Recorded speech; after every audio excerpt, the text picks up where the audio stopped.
The massive crystalline ships appeared without warning, materializing above Earth's major cities in a display of technological superiority that left humanity breathless.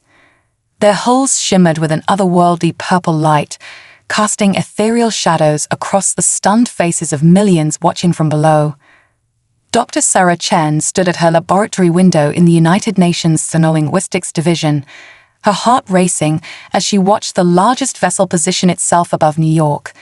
At 32, she was the youngest person ever to head the division, though she never expected to put her expertise to use so soon. Her phone buzzed incessantly, first with emergency alerts, then with calls from every government agency imaginable. Dr. Chen, her assistant's voice crackled through the intercom. The Security Council is requesting your immediate presence. Inside the alien flagship, High Commander Lyra Kotol studied the holographic displays of Earth's military responses with mild amusement. Her silver eyes reflected the tactical readouts as Earth's primitive weapon systems tracked her fleet's movements. Amusing, she murmured, her voice carrying the musical lilt characteristic of her species. They think their nuclear deterrence would give us pause. The bridge crew, all female like every member of the stellar matriarchy, maintained their professional composure despite sharing their commander's assessment. The matriarchy had conquered dozens of worlds, each campaign barely lasting a standard rotation. Earth, with its fractured political system and relatively primitive technology, should have been among the easiest. Yet something about this planet nagged at Lyra's tactical instincts. The first transmission from Earth came not in the form of military threats or diplomatic platitudes, but rather in a complex mathematical sequence that made Lyra's antennae twitch with interest. The signal originated from a facility identified as the UN Xenolinguistics Division. Clever, Lyra admitted, studying the elegant simplicity of the message. They're establishing a basis for communication rather than resorting to immediate hostilities. She turned to her communications officer. Respond in kind, but maintain our position of strength. We are here to conquer, not to exchange pleasantries. In the UN Security Council chamber, Sarah worked feverishly at her tablet, coordinating with her team as they analyzed the alien response. The mathematical sequence they'd received back confirmed her theories about the aliens' advanced cognitive capabilities. They're not just responding, she explained to the assembled world leaders. They're expanding on our sequence, showing us they understand complex mathematical concepts beyond our current understanding. She pushed her glasses up her nose, a habit that surfaced when she was deep in thought. This isn't just first contact, they're teaching us even as they communicate. The Security Council chamber erupted in murmurs. Sarah continued, her voice steady despite the gravity of the situation. But there's something else. The structure of their communication, the patterns they're using, they're distinctly feminine in nature. Feminine. The US Secretary of Defense leaned forward. What exactly does that mean, Dr. Chen? Before Sarah could respond, the chamber's main screen flared to life. The assembled leaders gasped as they found themselves face to face with High Commander Lyra Kotol. Her appearance was simultaneously alien and familiar, humanoid, but with silvery skin that seemed to shimmer with internal light, elegant antennae that curved back from her temples, and eyes that held centuries of wisdom. People of Earth, Lyra's voice resonated through the chamber, perfectly translated through technology far beyond human understanding. Your world now stands at a crossroads. The stellar matriarchy offers you a choice. Peaceful submission to our authority, or, she paused, her expression neutral but somehow threatening, immediate subjugation. Sarah stepped forward, her scientific curiosity overriding her fear. Commander, she addressed Lyra directly, your species' achievement of faster-than-light travel suggests an understanding of physics far beyond our own. Surely there's more to gain from collaboration than conquest. Lyra's silver eyes fixed on Sarah, and for a moment, something like respect flickered across her alien features. You speak with wisdom unusual for your species, Dr. Chen. However, the matriarchy's directive is clear. We have studied your world extensively. Your patriarchal power structures, your endless conflicts, your destruction of your own environment. These make you prime candidates for reformation under our guidance. The UN Secretary-General rose to speak, but before he could, alarms blared throughout the building. On screens worldwide, reports began flooding in. The alien ships were deploying smaller vessels, beginning what appeared to be a coordinated occupation of Earth's major cities. But something unexpected happened. As the alien forces made their first moves to establish control, they encountered not military resistance, but something far more confounding: humanity's incredible adaptability. In New York, street vendors were already selling alien invasion commemorative T-shirts. In Tokyo, tech companies were analyzing grainy footage of the alien ships, working to understand their technology. In Lagos, impromptu welcome parties had broken out in the streets. This wasn't how conquests were supposed to go. The matriarchy's playbook didn't account for a species that responded to potential subjugation with such creativity. As the first day of the invasion stretched into evening, High Commander Lyra found herself facing an unfamiliar sensation: uncertainty. These humans were proving far more complex than their primitive technology suggested, and Dr. Sarah Chen's words echoed in her mind, raising questions she'd never considered in all her years of conquest. The stage was set for a first contact scenario unlike any in galactic history, one where the lines between conqueror and conquered would blur in ways nobody could have predicted. Hearts across the stars. The stellar matriarchy's occupation of Earth had not gone according to any of their carefully laid plans. 2 weeks after their arrival, High Commander Lyra Catal found herself in an unprecedented situation, attending a United Nations diplomatic reception. The Grand Hall buzzed with conversation as humans and aliens attempted to navigate the complex waters of interspecies diplomacy. Lyra watched with a mixture of fascination and concern as her warriors, the finest graduates of the matriarchy's elite academies, became increasingly entranced by human culture. Lieutenant Vera, her most disciplined officer, was currently engaged in an animated discussion about something called reality television with a group of enthusiastic humans. Fascinating, isn't it? Dr. Sarah Chen appeared beside Lyra, offering her a glass of champagne. How quickly barriers break down when people actually talk to each other.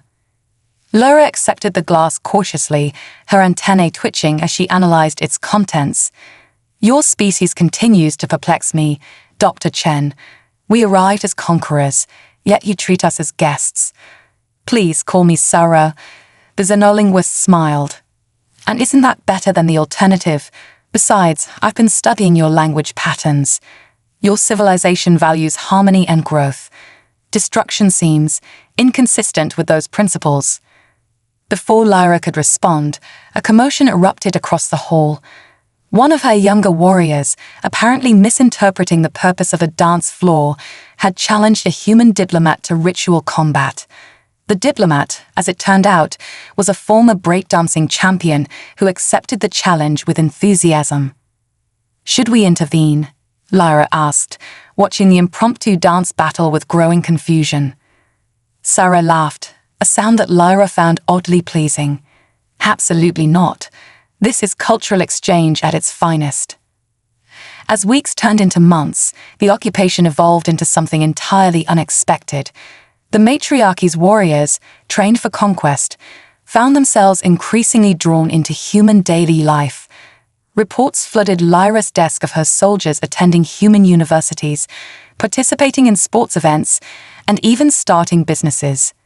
Most concerning of all were the relationships forming between her people and humans. The matriarchy had always been an exclusively female society, reproducing through advanced genetic engineering. Yet there was something about human males that sparked an interest that went beyond mere scientific curiosity. In her private quarters aboard the flagship, Lyra reviewed the latest reports with growing concern. The genetic compatibility studies that Dr. Chen's team had been conducting showed something unprecedented. Their species shared enough basic genetic markers to make natural reproduction possible. This discovery sent shockwaves through the matriarchy's scientific community. A knock at her door interrupted her thoughts. "Enter," she called, expecting another report of cultural incidents to manage. Instead, she found herself face to face with James Morrison, the newly appointed human liaison to the matriarchy. His presence always caused an unusual flutter in her antennae, something she'd been steadfastly ignoring. "Commander," he smiled, his green eyes crinkling at the corners. "I hope I'm not interrupting anything important." "Ambassador Morrison," she acknowledged, maintaining her professional demeanor despite the odd sensation in her chest. "What brings you here?" "James, please," he corrected gently. "And I'm here about the upcoming Earth Matriarchy Cultural Festival. Your warriors seem quite excited about participating." Lyra suppressed a sigh. The festival had been Sarah's idea, a way to celebrate the growing bonds between their peoples. What had started as a simple diplomatic event had grown into a global celebration, with matriarchy warriors and humans collaborating on everything from art installations to fusion cuisine. "They should be focusing on their duties," Lyra muttered, though without real conviction. "With all due respect, Commander," James stepped closer, his proximity causing her antennae to twitch. "Maybe this is their duty now. Building bridges instead of burning them."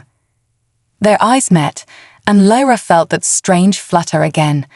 James Morrison was unlike any being she'd encountered in her centuries of space travel.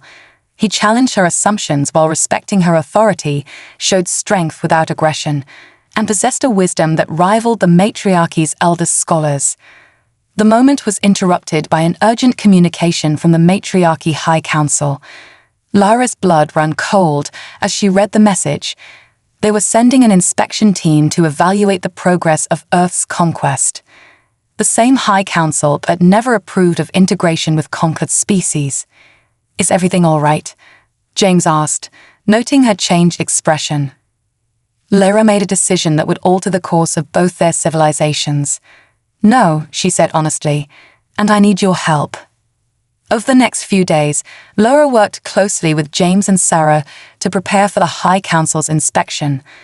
They couldn't hide the relationships that had formed between their peoples, but they could present them as a strategic advantage rather than a deviation from the matriarchy's mission. The situation was complicated further by the first confirmed case of human-alien pregnancy. Lieutenant Vera and her human partner, a quantum physicist named David, had somehow managed to conceive naturally. The medical implications were staggering, but the political ramifications could be catastrophic if not handled carefully. As Lyra stood on her flagship's observation deck, watching Earth's sunset paint the sky in brilliant colors, she realized that her mission had evolved into something far more significant than conquest. She was overseeing the merger of two civilizations, the birth of something entirely new. James joined her at the window, their shoulders almost touching. "Credit for your thoughts, Commander." "I was thinking about change," she replied softly. "How it often comes from the most unexpected directions." "Change isn't always a bad thing," he offered, his hand moving slightly closer to hers on the railing. "The matriarchy has remained unchanged for millennia," Lyra said. Perhaps that's why we needed Earth more than Earth needed us." As the sun dipped below the horizon, casting the last rays of light across their faces, neither Lyra nor James moved away. Sometimes, Lyra reflected, the greatest conquests weren't won through force at all, but through the simple, unstoppable power of connection.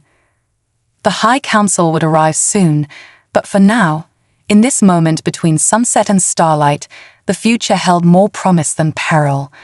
Earth had changed the matriarchy's warriors in ways no one could have predicted, and perhaps that was exactly what both their civilizations needed: the price of peace. The arrival of the Matriarchy High Council's inspection team brought a palpable tension to Earth's atmosphere. Their vessel, an imposing black crystalline structure twice the size of Lyra's flagship, cast an ominous shadow over New York City as it descended through the clouds. Grand Matriarch Celine, head of the High Council, cut an intimidating figure as she strode down the ship's gleaming ramp. Her metallic skin held the deep blue hue of ancient nobility, and her antennae curved in elaborate spirals that denoted her supreme rank. Behind her, 12 council members followed in perfect formation, their expressions carefully neutral as they observed their surroundings. High Commander Lyra. Selene's voice carried the weight of millennia of authority. Your reports have been concerning. Lyra stood at attention, painfully aware of James and Sarah, watching from the diplomatic reception area. Grand Matriarch, I can explain. Can you? Selene's silver eyes narrowed. Explain why our elite warriors are attending human universities, why they're engaging in pair bonding with a species we came to subjugate, why there are reports of, her voice dropped to a scandalized whisper, natural conception. Before Lyra could respond, Lieutenant Vera stepped forward, her pregnancy now visible beneath her ceremonial armor. Permission to address the Grand Matriarch. The council members murmured in shock at this breach of protocol, but Selene raised a hand for silence. Speak, Lieutenant.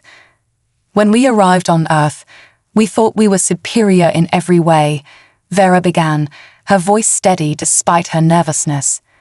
But humans showed us something we didn't know we were missing. They have a strength that doesn't come from technology or military might. It comes from their diversity, their adaptability, their capacity for love. Sarah watched the exchange with bated breath, her xenolinguist training picking up subtle shifts in the council members' body language. Some showed signs of curiosity, others disapproval, but none remained indifferent to Vera's words.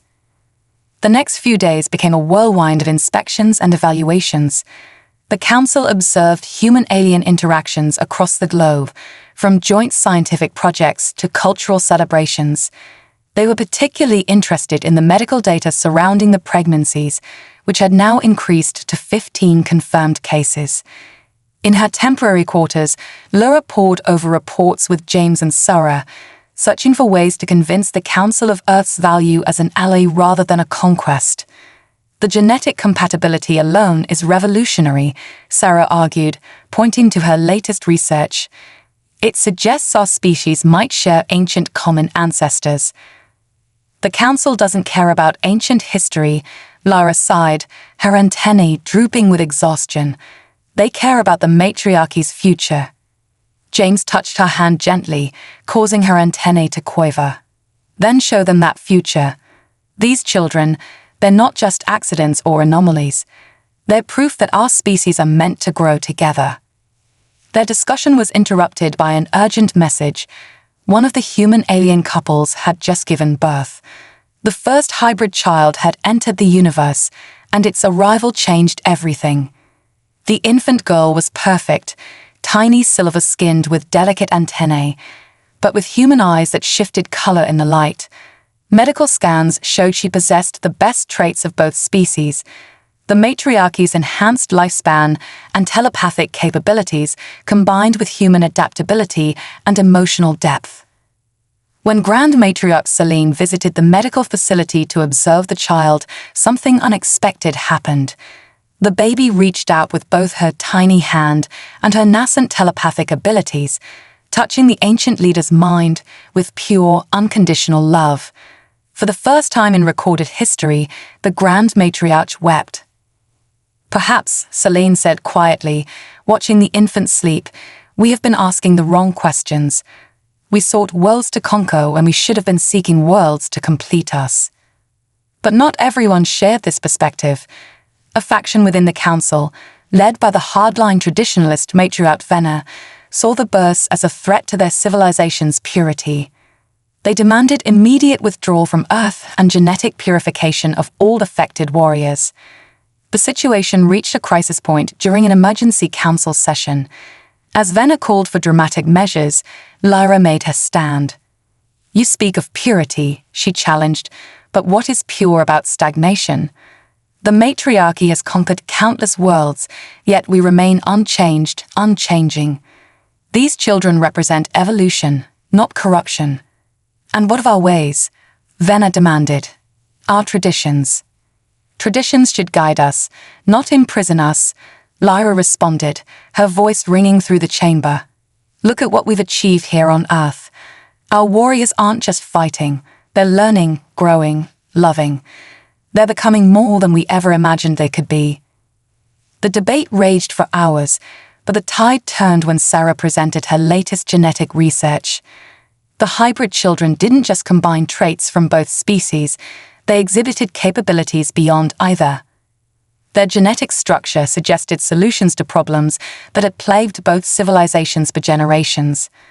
As the council deliberated, Laura found herself in the medical facility, standing beside James as they watched the first hybrid child sleep peacefully in her incubator. "She's beautiful," James murmured. "She's hope," Lyra replied softly. "Hope that we can be more than conquerors and conquered, that we can build something new together." James's hand found hers, and this time she didn't pull away. Together, he agreed. The future hung in the balance as they awaited the council's decision, but looking at the sleeping child, a perfect blend of both their species, Lyra knew that change was inevitable. The only question was whether the matriarchy would embrace it or be left behind by it. Stellar secrets. The council's deliberations lasted 3 full Earth days, during which time both humans and aliens held their breath. In that tense period, something remarkable happened. More hybrid pregnancies were confirmed, bringing the total to 25. Each announcement sent ripples through both societies, equal parts fear and hope. In her private chambers aboard the High Council vessel, Grand Matriarch Selene accessed ancient records that hadn't been opened in millennia. The glowing crystalline data cores revealed a truth that had been buried since the matriarchy's founding. They weren't the original form of their species. "Commander Lyra," Selene's voice carried unusual weight as she summoned her most trusted officer. "There is something you must know." When Lyra arrived, she found not just Selene, but also Sarah Chen and James Morrison. The Grand Matriarch had specifically requested their presence, breaking countless protocols. "What I'm about to share will reshape our understanding of both our civilizations," Selene began, her antennae glowing with suppressed emotion. "The matriarchy, we engineered ourselves. Thousands of years ago, our species faced extinction.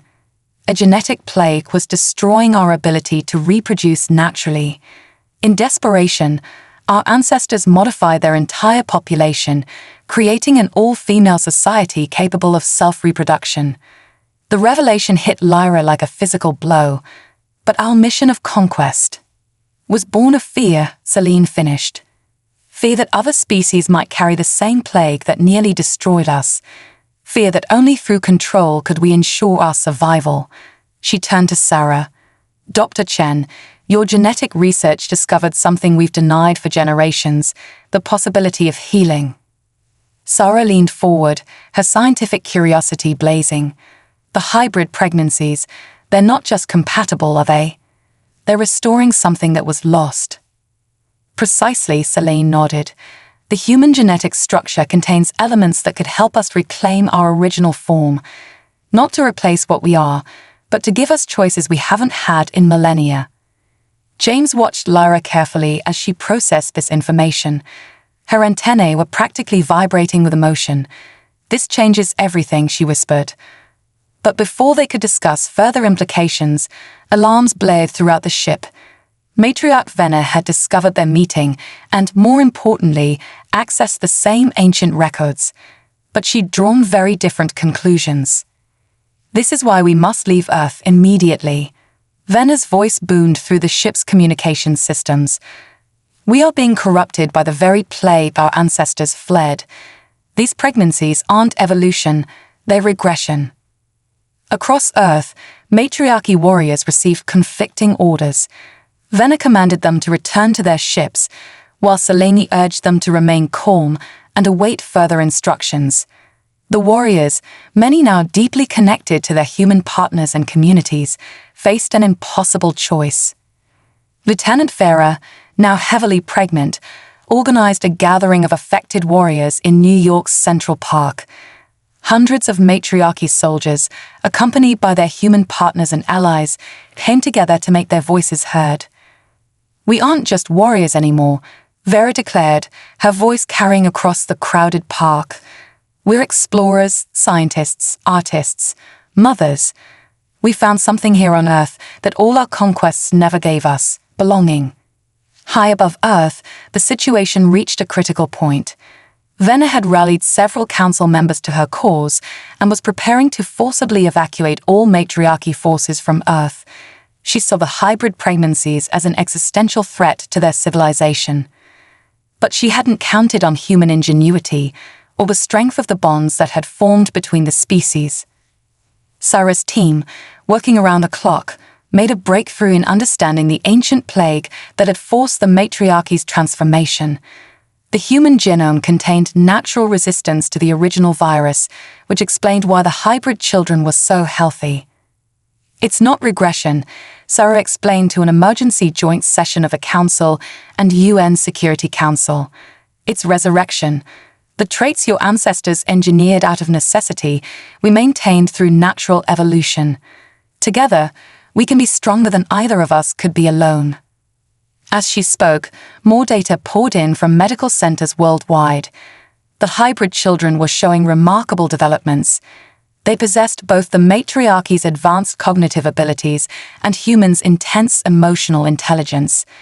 They could access both species' genetic memories, bridging millennia of separated evolution. James and Lyra found themselves at the heart of the growing crisis. Their own relationship had become symbolic of the choice facing both civilizations: embrace change or cling to the past. Your ancestors made the best choice they could with the knowledge they had, James said softly, watching Earth rotate slowly beneath them. But now you have new choices. Lyra's antennae brushed against his cheek, a gesture of deep intimacy in her culture. The matriarchy taught us that strength comes from unity through uniformity. But Earth has shown us that true strength comes from unity through diversity. The next few hours would determine the fate of both civilizations. Vena's faction prepared their ships for departure, while Selene worked to maintain order. But the real power lay with the warriors themselves. Would they choose their traditional duties or their new lives? As tensions mounted, the first hybrid child, now a week old, began to display unprecedented abilities. She could telepathically connect with both species, creating bridges of understanding that transcended language and culture. Through her, humans could experience the vast genetic memory of the matriarchy, while the aliens could feel the deep emotional bonds that made humanity so resilient. This child, born of two worlds, became living proof of what they could achieve together. She represented not the end of either civilization, but the beginning of something entirely new. The choice facing both species was clear. They could view their differences as threats to be eliminated or as strengths to be celebrated. The future hung in the balance, waiting for them to decide. New horizons. The crisis reached its peak during what would later be known as the Night of Choosing. Vena's faction had armed their ships, threatening to forcibly remove any matriarchy warriors who refused to return voluntarily. The Earth's military forces were on high alert, torn between protecting their planet and avoiding actions that might endanger the hybrid families. But no one had anticipated the power of the hybrid children. As tensions escalated, the firstborn hybrid child, now named Aurora, demonstrated abilities that transcended anything either species had imagined. Her telepathic powers had grown exponentially, and in humanity's moment of greatest need, she created a psychic network linking every human and alien mind on Earth. For one breathtaking moment, everyone experienced each other's perspectives. Humans felt the vast genetic memory of the matriarchy, understanding their fear of extinction and their desperate bid for survival. The matriarchy warriors experienced the intense emotional bonds of human families, the strength that came from vulnerability, and the power of choosing love over fear. In the midst of this shared consciousness, Lyra found herself floating in a sea of combined memories. She saw the matriarchy's ancient homeworld through the eyes of their ancestors, witnessed the devastation of the plague, and felt the terror that drove them to reshape their entire species. But she also experienced Earth's history through human eyes, the struggles, the triumphs, the endless capacity for renewal and growth. "This is what we've been missing," she whispered, her hand finding James in the cosmic stream of shared experience. This is what we've been searching for across the galaxy. The effect was profound and immediate. Venus supporters, experiencing the deep connections formed between their warriors and Earth's inhabitants, began laying down their weapons. The shared consciousness revealed a truth too powerful to deny. Their species weren't meant to conquer each other, but to heal each other. Sarah Chen, working from her laboratory, made another stunning discovery during the event. The telepathic network created by Aurora had activated dormant genes in both species. Humans began showing signs of limited telepathic ability, while matriarchy members experienced emotional resonance they'd thought lost to genetic engineering. It's not just compatibility, Sarah explained to the assembled leaders once the crisis had passed. It's complementarity. Our species complete each other's genetic picture. The implications were staggering. The hybrid children weren't just a combination of both species. They were the key to unlocking potential that neither species could achieve alone. Each new birth brought fresh discoveries, new abilities, and deeper understanding of both their shared past and possible future. Grand Matriarch Selene, moved by the overwhelming evidence, made an unprecedented decision. The matriarchy would transform its mission from conquest to cooperation. Earth would become not a subjugated world, but the center of a new civilization, one that combined the best of both species. Lieutenant Vera's child was born during this transition period, a healthy boy who shared his mother's silver skin and his father's curious brown eyes. His birth marked another milestone, the first male born to a matriarchy warrior in thousands of years. Rather than seeing it as a dilution of their society, the matriarchy celebrated it as a return to balance. The changes weren't without challenges. Conservative factions on both sides resisted the integration. Some humans feared the loss of their unique identity, while traditionalist matriarchy members worried about abandoning their carefully maintained genetic purity. But the hybrid children, with their unique ability to bridge both worlds, became natural ambassadors for change. Lyra, watching this transformation from her position as liaison between Earth and the matriarchy, felt her own life changing in unexpected ways. Her relationship with James had deepened, and medical scans confirmed what her body had already told her. She was carrying a hybrid child of her own. "I never thought I'd be a father," James said one evening, his hand resting gently on her growing belly, let alone to a child who might help reshape two civilizations. Lyra's antennae glowed with happiness, a trait that had become more common among her people as they embraced their emotions. Our ancestors engineered out their ability to reproduce naturally because they thought it would make them stronger. They never imagined that true strength would come from opening themselves to change. The hybrid community grew rapidly, creating their own unique culture that borrowed from both worlds. They maintained the matriarchy's commitment to knowledge and advancement while embracing humanity's creativity and emotional depth. Earth's cities began to transform, incorporating matriarchy technology in ways that enhanced rather than replaced human innovation. Perhaps most remarkably, the hybrid children began developing abilities that suggested they might achieve the next step in conscious evolution. They could access the collective wisdom of both species while maintaining their individual identities. They dreamed in frequencies that could be measured across space, and their thoughts seemed to dance between dimensions. Sarah's research team documented each new development with a mixture of scientific rigor and awe. "We're witnessing the birth of something entirely new," she wrote in her journal. "Not the end of either species, but the beginning of something greater than the sum of its parts." As Lyra prepared for her own child's arrival, she finally understood the true meaning of conquest. The greatest victory wasn't in subduing another civilization, but in finding ways to grow together, to become more than either could be alone. The stars above Earth seemed brighter now, full of promise rather than threat, and in nurseries across the planet, silver-skinned babies with human eyes dreamed of a future that neither of their parent species could have imagined alone. 2 worlds, 1 future. 20 years after the night of choosing, Earth had become unrecognizable, yet somehow more itself than ever before. The planet's cities now featured a harmonious blend of human ingenuity and matriarchy technology. Crystalline spires grew alongside historical buildings, while anti-gravity vehicles shared the skies with traditional aircraft.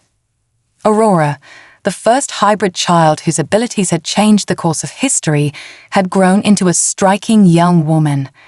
Her silver skin shimmered with an inner light, and her color-shifting human eyes held wisdom beyond her years. As she stood at the podium of the newly established Galactic Council chamber in Geneva, both humans and aliens held their breath. 2 decades ago, our people stood at the brink of conflict, her voice carried naturally to every mind in the vast chamber. Today, we stand as proof that the greatest achievements come not from conquest, but from connection. In the audience, Laura sat beside James, their own daughter Stella beside them. Now 19, Stella represented the second generation of hybrids, children born to parents who had already bridged the gap between species. These second-generation hybrids displayed even more remarkable abilities, suggesting that the combination of human and matriarchy genes was still evolving. Sarah Chen, now director of the Interspecies Genetic Research Institute, had documented every step of this evolution. Her latest findings had shocked both communities. The hybrid children weren't just combining traits from both species, they were actively improving them. Each generation showed increased telepathic range, stronger emotional intelligence, and unprecedented physical adaptability. We've discovered that the human capacity for rapid adaptation, combined with the matriarchy's genetic memory, creates a sort of evolutionary acceleration, Sarah explained during a private briefing with Earth and matriarchy leadership. These children aren't just our future. They're the future we could have been if our species had never separated. The changes weren't limited to the hybrids. Prolonged exposure to the children's telepathic field had begun affecting both parent species. Humans developed stronger empathic abilities, while matriarchy members experienced the return of emotional depths they'd engineered away millennia ago. The two species were growing together, even as they maintained their distinct identities. Grand Matriarch Celine, now approaching the end of her long life, had one final task to complete. In a ceremony that combined matriarchy tradition with human warmth, she officially dissolved the conquest mandate that had driven her civilization for thousands of years. In its place, she established the Galactic Cooperation Initiative, with Earth serving as its heart. "We came to Earth believing we would find another world to conquer," she announced, her ancient voice strong with conviction. "Instead, we found our way home." The impact rippled across the galaxy. Other spacefaring races, long wary of the matriarchy's expansionist policies, began establishing diplomatic relations with the new Earth-centered alliance. The hybrid children's ability to bridge different forms of consciousness made them invaluable in these interactions.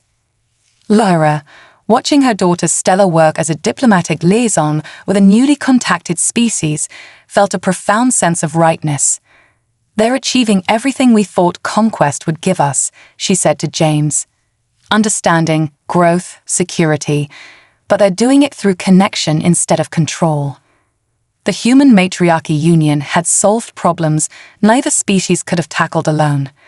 The matriarchy's genetic engineering expertise, combined with human medical science, had led to breakthroughs in treating previously incurable diseases. Human artistic expression, enhanced by matriarchy technology, had created new forms of art that could be experienced simultaneously across multiple dimensions of consciousness. Even the environment had benefited. Matriarchy crystal technology, adapted through human innovation, had begun reversing climate change. The same crystals that powered their spacecraft now purified Earth's air and waters, while human agricultural techniques helped restore ecosystems on dozens of worlds. But perhaps the most profound change was in how both species viewed themselves and their place in the universe. The matriarchy's fear of genetic corruption had transformed into an appreciation for diversity, while humanity's tendency toward conflict had been tempered by deeper understanding of interconnection. Aurora, concluding her address to the Galactic Council, spoke of this transformation. Our ancestors separated long ago, each taking a different path towards survival. The matriarchy chose control through genetic engineering, while humanity chose adaptability through natural evolution. Today, we stand as proof that both paths were leading to the same destination, a future where we are stronger together than we ever could have been apart. As her words resonated through the chamber, a new ship class was being unveiled in Earth orbit. Unlike the crystalline vessels of the matriarchy or traditional human spacecraft, these ships were living entities, grown from a combination of both technologies. They could respond to thought, adapt to new situations, and explore deeper into space than either species had gone before. Ready to explore that future together? James asked Lyra, as they watched the new ships shimmer against the stars. Lyra's antennae glowed with happiness as she took his hand. 20 years ago, she'd come to Earth as a conqueror. Today, she stood as proof that the greatest victories often look nothing like what we expect them to be.